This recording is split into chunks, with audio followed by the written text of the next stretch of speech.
नमस्कार मित्रों। आपको थोड़ा-सा मैं ये एक जो प्रकरण है, जिस प्रकरण का ज़िक्र कर रहा हूँ और जो संवाद मैं आपसे बाँट रहा हूँ, उसका उद्देश्य किसी धार्मिक आख्यान से मिलता-जुलता बिल्कुल नहीं है।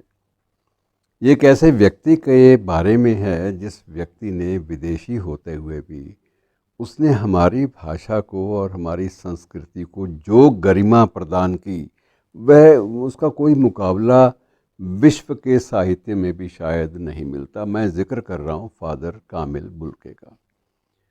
फ़ादर कामिल बुल्के ये वो शख्सियत हैं मित्रों, जिनके बारे में आप जानते हैं, लेकिन अच्छे लोगों के बारे में कुछ बातें दोहरा लेनी चाहिए। उससे ऊर्जा मिलती है, बल मिलता है। फ़ादर कामिल बुल्के, मैं कई बार सोचता हूँ कि फ़ादर कामिल बुल्के अगर हमारे बीच में ना होते तो सबसे बड़ी बात ये थी कि हम एक प्रामाणिक और एक विवादहीन शब्दकोश से वंचित रह जाते।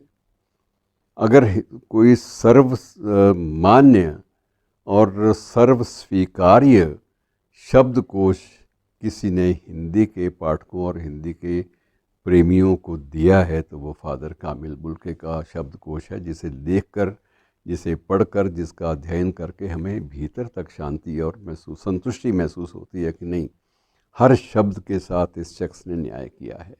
अब इस शख्स की पृष्ठभूमि देख लीजिए। पृष्ठभूमि बिल्कुल अलग, एक ईसाई पादरी की पृष्ठभूमि, और बेल्जियम के उत्तरी क्षेत्र में फ्लेमिश भाषा एक बोली जाती है, फ्लेमिश भाषा। तो ये उस भाषा, दक्षिण में फ्रेंच भाषा बोली जाती है बेल्जियम में।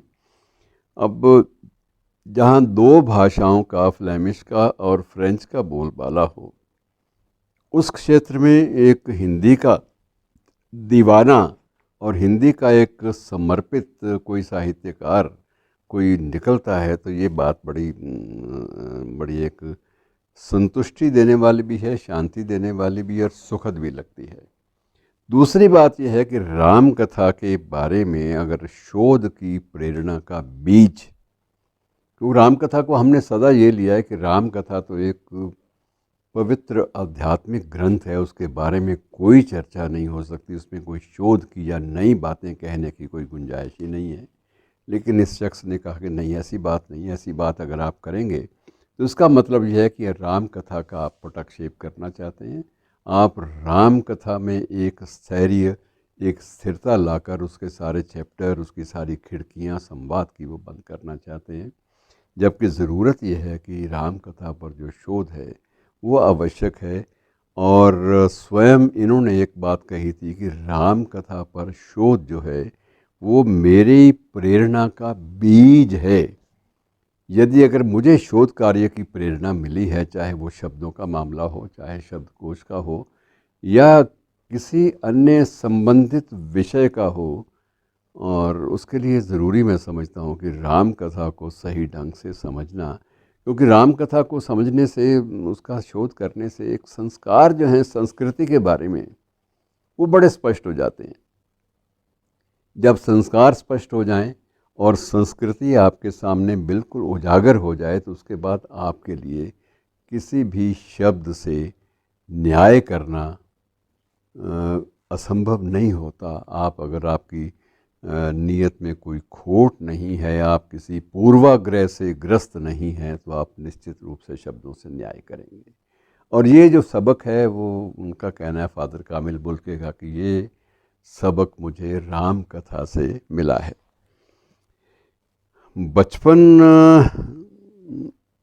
ईसा की शरण में गुजरा, क्योंकि पादरी थे मूल रूप से, और कभी भी नहीं सोचा था कि किसी दिन मैं इसी प्रकार से राम कथा की ओर उन्मुख हो जाऊंगा और ये कथा मुझे खींच लेगी और मैं हिंदी साहित्य का एक शोधार्थी भी बन जाऊंगा और उस दिशा में अध्ययन को प्राथमिकता दूंगा। ये बात कभी मेरे मन में आई नहीं थी। और अंततः मैंने 21 साल की उम्र में संन्यास लेने का संकल्प किया कि जब तक इस सांसारिक मोह जाल से संन्यास नहीं लूँगा, संन्यास्त नहीं होऊंगा, तब तक जो मेरे लक्ष्य हैं, जो तयशुदा लक्ष्य हैं मेरे मस्तिष्क में, मेरी वैचारिकता में, वो कभी उन मार्गों पर मैं चल ही नहीं पाऊँगा।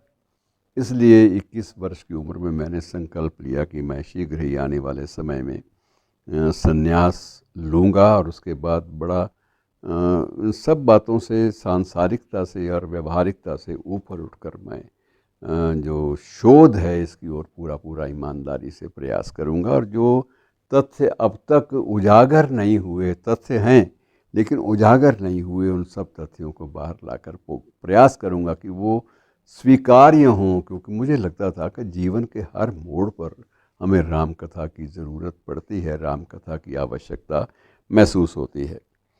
और उसके बाद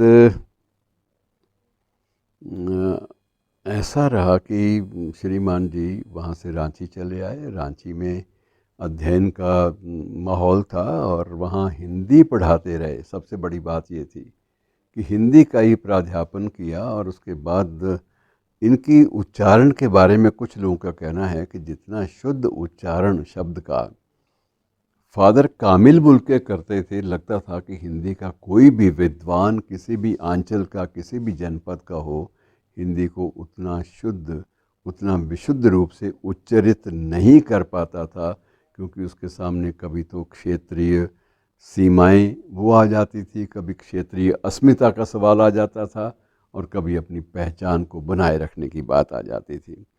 और 1935 के बाद कहते हैं कि मैंने अपनी माँ को नहीं देखा। ये एक समय कालखंड की बात होती है। और उसके बाद मेरे सामने एक जो चरित्र आया रामचरितमानस में से, वो सुमित्रा का उभरा। सुमित्रा का चरित्र जितना ध्यान मांगता है उतना ही ध्यान हिंदी में साहित्यकारों ने और शोधार्थियों ने कम दिया है।